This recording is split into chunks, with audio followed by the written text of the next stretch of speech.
आज हम जिस महान शख्सियत की स्मृति में आज ये शिक्षा और दीक्षा पर परम श्रद्धेय धर्मगुरु दर्शन रतन रावण जी की अगुवाई में कर रहे हैं, मैं उस महान शख्सियत वीरेश राजकुमार अतिकाय जी के पवित्र चरण कमलों में अपना शीश नमन करता हूं और परम पिता परमेश्वर से प्रार्थना करता हूं कि वो ऐसी महान आत्मा को पुनः इस धरती पर अवतरित करे, ताकि फिर से इस कौम को एक बार फिर जागृत करके इसको इस देश में सिरमौर बनाया जा सके। आज शिक्षा और दीक्षा कार्यक्रम में जो कि आदि धर्म समाज के तत्वावधान में आयोजित किया जा रहा है, मैं परम श्रद्धेय धर्मगुरु दर्शन रतन रावण जी और हमारे बीच में retired additional district and session जज लालचंद जी, प्रोफेसर जसवीर कौर जी, प्रोफेसर आरती जी, प्रोफेसर तमसा और हमारी कौम के जो भविष्य है, हमारे नौजवान भाई और बहनों और इस समाज में रावण जी के मिशन में कंधे से कंधा मिलाकर सहयोग करने वाले बहादुर योद्धाओं को मेरा सादर नमन। आज आपके सम्मुख ये शिक्षा और दीक्षा सेमिनार रखा है। आपको इसके गूढ़ रहस्य को समझना है कि यह शिक्षा और दीक्षा क्यों किया गया। शिक्षा क्या है? शिक्षा का मीनिंग समझिए पहले। Education is the study of human body, mind and soul and it is also learning process through activity. कि शिक्षा जिससे हम अपने शरीर का, अपने मन का और अपने मस्तिष्क का डेवलपमेंट कैसे किया जाए, ये हमें शिक्षा सिखाती है। आपको जानकर ताज्जुब होगा कि आज तक पूरे विश्व के इतिहास में ह्यूमन माइंड अभी तक सिर्फ 4.5% काम करता है और 5% तक तो जिन्होंने इस विश्व को जीने का मार्ग दिखाया, बड़े बड़े फिलोसफर अरिस्टोटल, सुकरात, जूड डर्मन, स्टीफन हॉकिंस, इनका मस्तिष्क 4.5 और 5% के बीच में कार्य करता था। अगर ह्यूमन माइंड 15% भी काम कर जाए, जैसा कि रामायण में भी अंकित है कि आप पल भर में झपकते ही, पलक झपकते आप गायब हो जाओगे। आपने देखा होगा, आपका मन अगर सपोज कीजिए आज से 30 साल पहले आप बॉम्बे गए या विदेश में गए, उसकी स्मृतियां, उसकी यादें आपके मन में तुरंत ताजा हो जाती है। तो इतनी स्पीड किसी चीज की है? आपके अंदर इतनी ताकत है, आपके मस्तिष्क के अंदर इतनी ताकत है कि आप गोली की स्पीड से भी ज्यादा तेज दौड़ सकते हो अगर आपका मन 15% भी काम करने लगा। यह मैं नहीं कहता, यह साइंस कहती है, यह अप्रूव हो चुका है। तो शिक्षा जो है, जो आज के सेमिनार का मुख्य केंद्र बिंदु है, उसमें शरीर, फिजिकल, मेंटली और स्पिरिचुअली, ये तीनों चीज, तीनों गुण विद्यमान हैं। सेकंड है दीक्षा। दीक्षा क्या है? दीक्षा है किसी के प्रति समर्पित हो जाना, समर्पण कर देना स्वयं को, अपने लॉजिक को, इनिशिएशन, डेडिकेशन, सैक्रिफाइस और सेल्फ इंडिपेंडेंट। मतलब कि जब आप किसी से दीक्षा लेते हो तो सबसे पहले आपको बलिदान करना पड़ता है, अपने विचारों का, स्वयं का। सेकंड, डेडिकेशन, प्रतिबद्धता। जिस व्यक्ति ने आपको दीक्षा दी है उसके प्रति आपको प्रतिबद्ध होना पड़ेगा, उसकी सोच के साथ आपको जुड़ना होगा। सेकंड, थर्ड है सैक्रिफाइस, स्वयं को त्याग करने के लिए हमेशा तैयार करना। अगर गुरु का आदेश आया तो आपको किसी भी सैक्रिफाइस के लिए हमेशा तैयार रहना होगा। और अंत में सेल्फ इंडिपेंडेंट, आत्मनिर्भर बनना, आत्मज्ञानी बनना, स्वयं को आत्मबोध का ज्ञान करना। ये जो चौथी जो गुण है, ये आपको जो 3 स्टेजेस है दीक्षा लेने के बाद, ये चौथी स्टेज में आपको स्वयं को, आपको आत्मज्ञान का अनुभव होगा। तो शिक्षा और दीक्षा का जो सार है, जो लिखा हुआ है, a sound body in a sound mind, यानी कि एक स्वस्थ शरीर में ही एक स्वस्थ मस्तिष्क निवास करता है। तो मेरी कौम के बहादुर सिपाहियों, आपने उस गुरु से दीक्षा ली है जिन्होंने इतने गूढ़ विषय को आपके समक्ष रखा है। और आज के प्रोग्राम का सार्थक तब माना जाएगा जब आप यहां से इस गूढ़ रहस्य को समझकर समाज के निचले पायदान पर जो बैठा है उस तक इस मिशन को पहुंचाएंगे। आप देखिए कि फिजिकल और मेंटल में आपके पास जब तक एक अच्छा शरीर नहीं है, आप स्वस्थ नहीं हैं, आप संघर्ष नहीं कर सकते। तो सबसे पहले आपके अंदर जो पैरामीटर्स है फिटनेस के लिए, आपको अपना endurance is the capacity of the muscle to overcome the resistance against the fatigue, यानी कि थकावट के विरुद्ध भी जो काम करेगा उसको एंडोरेंस बोलते हैं। तो आपके शरीर में आपने सबसे पहले अपनी एंडोरेंस का डेवलपमेंट करना होगा। सेकंड, आपके पास स्ट्रेंथ होनी चाहिए। आपके पास फिजिकल स्ट्रेंथ है तो आप किसी भी मिशन में आगे बढ़ सकते हैं। तीसरा, स्पीड, आपके पास स्पीड होनी चाहिए किसी भी काम को करने के लिए। नेपोलियन बोनापार्ट बहुत बड़े योद्धा हुए, बड़े राजा हुए, वो कभी युद्ध नहीं हारे। उनसे किसी ने पूछा इसका क्या कारण है, तो उन्होंने कहा कि दोनों तरफ सेना होती है और कई बार वो सेना ज्यादा होती है। तो एक साइकोलॉजिकल जो होती है विल टू विन, कि जीतते वही है जिनमें जीतने की भावना होती है। वो उन्होंने कहा fields are born by those who believe in winning, कि जीतते वही है जो जीत में विश्वास रखते हैं। और सेकंड, करेज, हौसला। आपने कभी भी हौसला नहीं छोड़ना। कई बार मिशन का काम बहुत तेजी से आगे चलता है, कई बार मध्यम गति से आगे बढ़ता है और कई बार बहुत स्लो गति से आगे बढ़ता है, लेकिन आपने अपना करेज, हौसला नहीं छोड़ना। Don't lose the game is not a defeat, don't lose the game is not a defeat but to lose the courage is really a defeat. कि आप कितना काम करते हैं, कितनी स्पीड से करते हैं, ये मायने नहीं रखता। मायने ये रखता है कि अगर आपने अपना हौसला तोड़ दिया, आपने अपने हौसले को कमजोर कर दिया, फिर आप चाहे तेज चले या धीरे चले, आप मंजिल को नहीं पा सकते। तो जो हमारे ये जितने भी बड़े बड़े, अगर हम इतिहास से देखें, स्वयं हमारे जो धार्मिक गुरु हैं, इनके जीवन को समझे तो इनके अंदर इन सभी गुणों का इन्होंने आत्मसात किया हुआ है। आपको जरूरत है उनको पहचानने की, इनसे मोटिवेशन लेने की, प्रेरणा लेने की।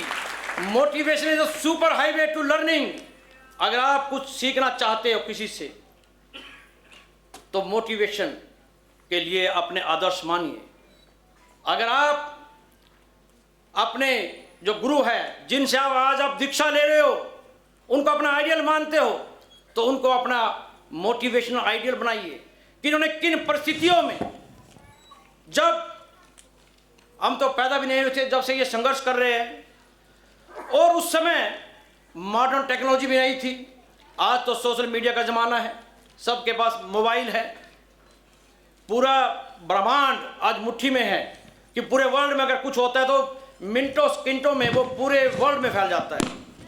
तो आज परिस्थितियां विपरीत अलग है, और जब ये लोग संघर्ष करते थे तो उस समय परिस्थितियां अलग थी। इन्होंने किस तरह से जाकर, मुझे याद है मैं 95 में 94 मुझे डेट याद नहीं है, वो साल याद नहीं है, गुरुजी ने पूरे हरियाणा से एक रथ यात्रा निकाली थी। मैं उस समय 97 में, तो मैं उस समय लेक्चरर लग चुका था।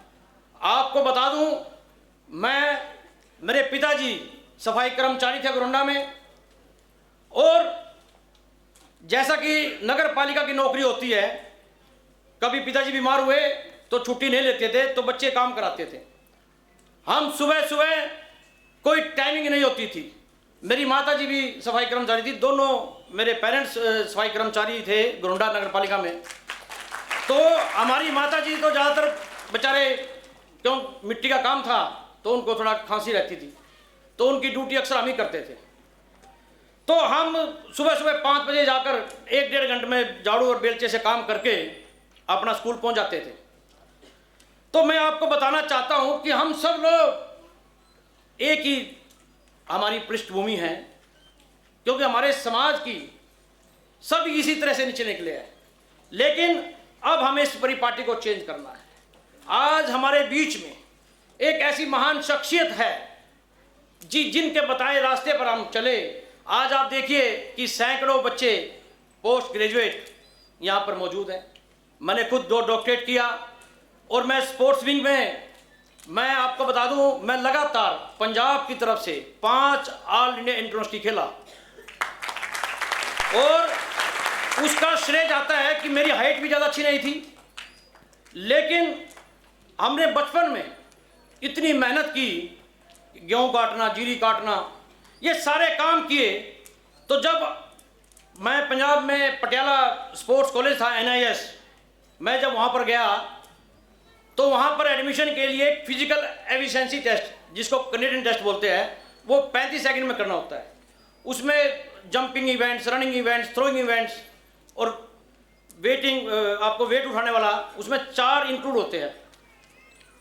तो मैं आपको बताता हूँ कि जब मैं वहाँ पर 91 में गया तो मैंने वहाँ पर 27 सेकंड में एक रिकॉर्ड स्टैब्लिश किया। उससे पहले वहाँ पर वो 32-33 में करते थे।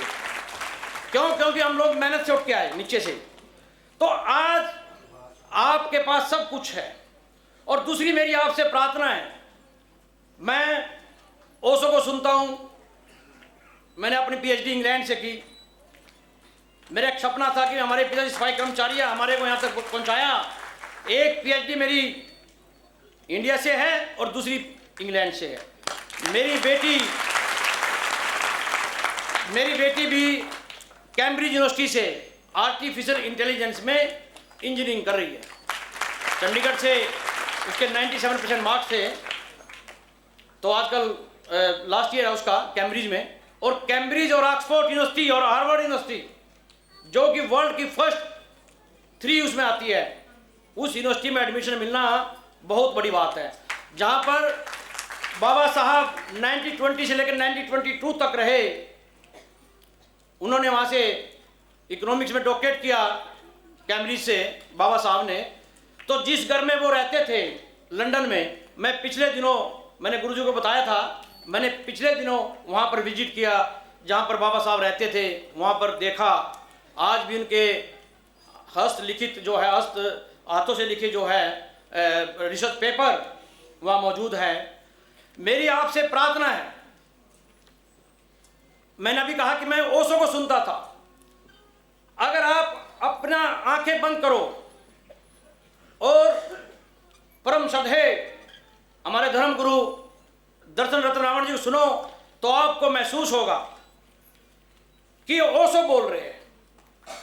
मैं अरिस्टोटल, सुकरात, जूट, टर्मन, थॉर्नडाइक के बाद ओशो को बहुत बड़ा फिलोसफर मानता हूँ, लेकिन जब से मैंने गुरुजी के सुना तो ये हमारे आज के अंबेडकर और आज के ओशो, लेकिन इतने संघर्ष के बावजूद आज तक इनको वो मान सम्मान नहीं मिला जिसके ये हकदार है।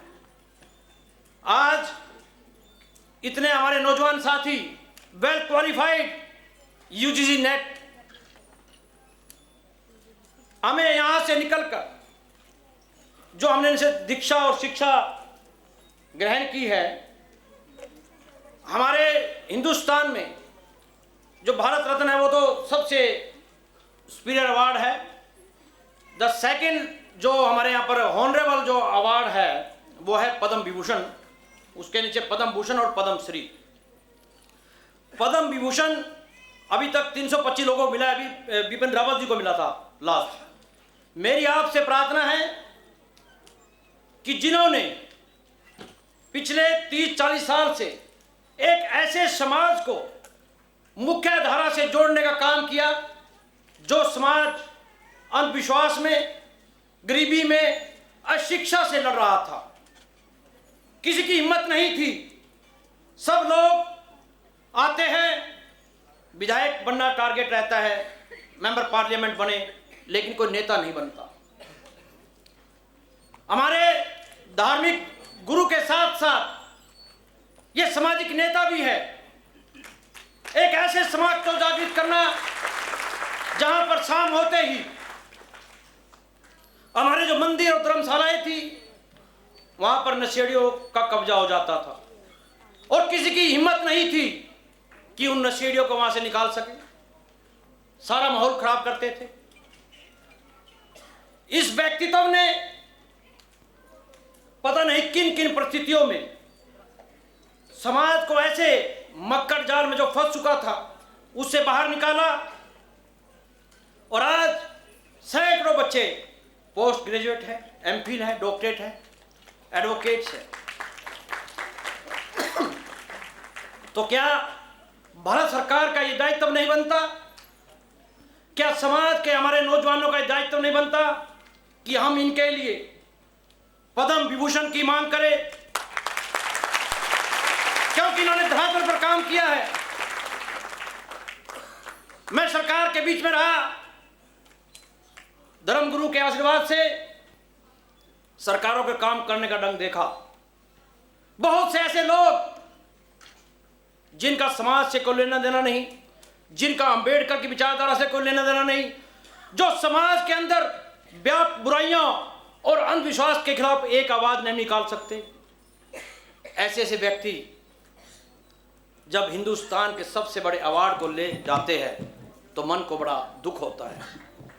तो आज मेरी सभी नौजवान साथियों से खास तौर से अपील है कि वो अपने अपने ढंग से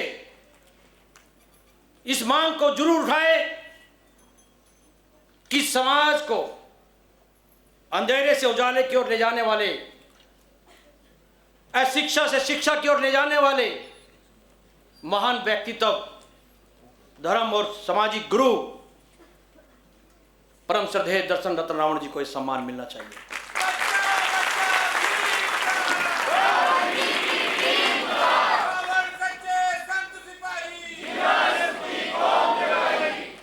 और मेरी सभी बच्चों से प्रार्थना है, खास तौर से हमारी माता और बहनों से, कि आप यहां से यह संकल्प लेकर जाए कि हमें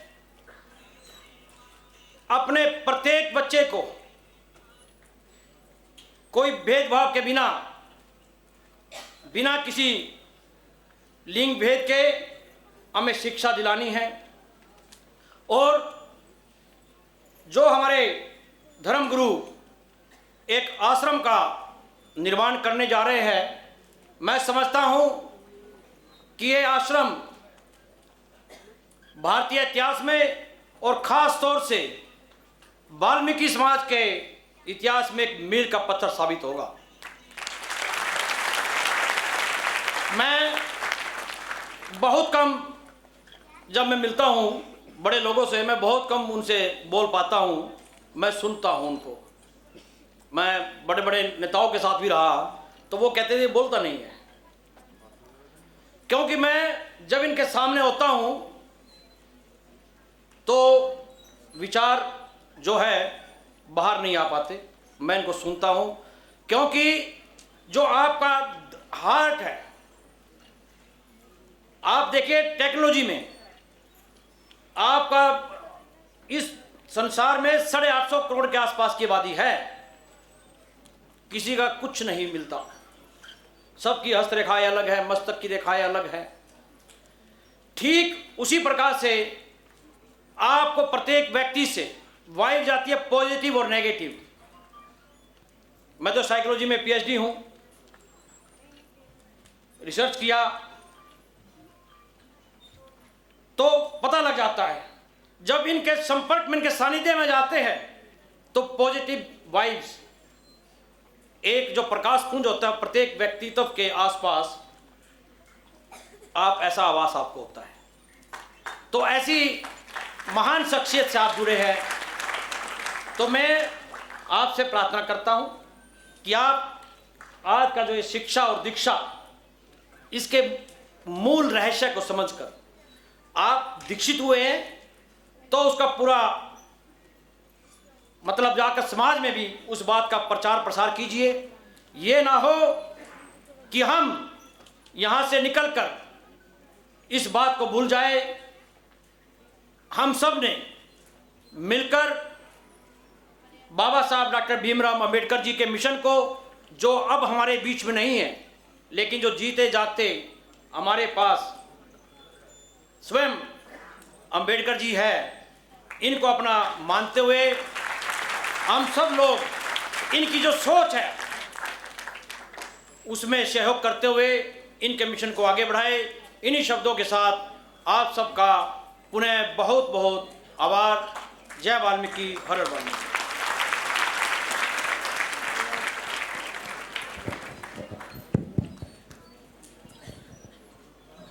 हम बार बार अपील कर रहे थे सुबह से कि जो पोस्ट ग्रेजुएट हैं बच्चे, मगर अभी मैंने लिस्ट देखी कि कई बच्चे, ये कहने के और कई चेहरों को भी मैं देख रहा हूँ, बार बार बोलने के बाद भी वो आगे आके नहीं बैठे, लिस्ट में नाम नहीं आया। ये संकोच छोड़िए, पीछे रहोगे तो पीछे ही रहोगे, आगे आपको कोई नहीं लाएगा। ये मंच है जो आपको आगे ला रहा है, अवसर दे रहा है।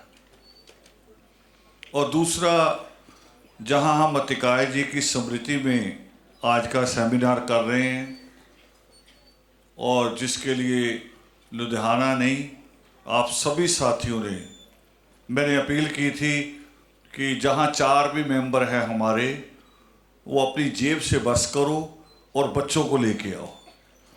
ये एक बड़ा अभियान था और आपने आज उसे सक्सेस किया है। तो इसी में हमारे एक और साथी अतिकाय जी की तरह हमें छोड़कर चले गए, विजयपाल अनारिया जी जम्मू से। उनकी वीरांगी शबरी यहाँ आई हैं। एक बार मैं चाहूँगा कि वो मंच तक आएं। काव्या लेके आओ, भूमि लेके आओ, उठाओ। काव्या लेके आना, आप तो खुद ही चल पड़े। नहीं बेटे ऐसे नहीं, तुम तो बहुत हिम्मत वाले बच्चे हो, बहुत हिम्मत वाले।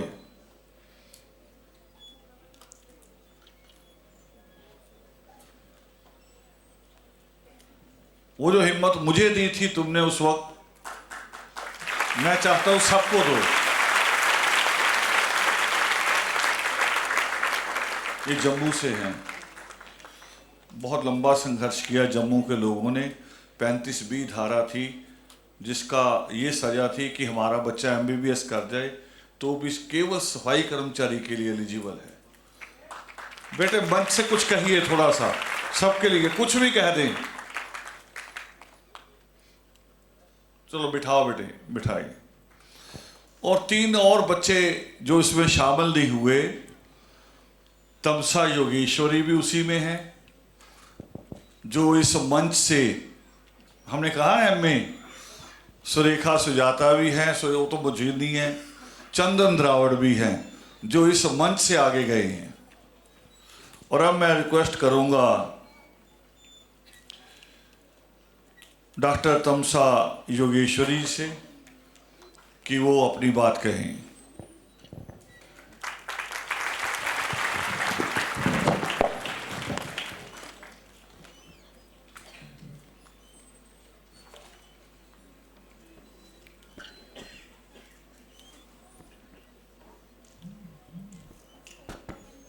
सभी को जय वाल्मीकि।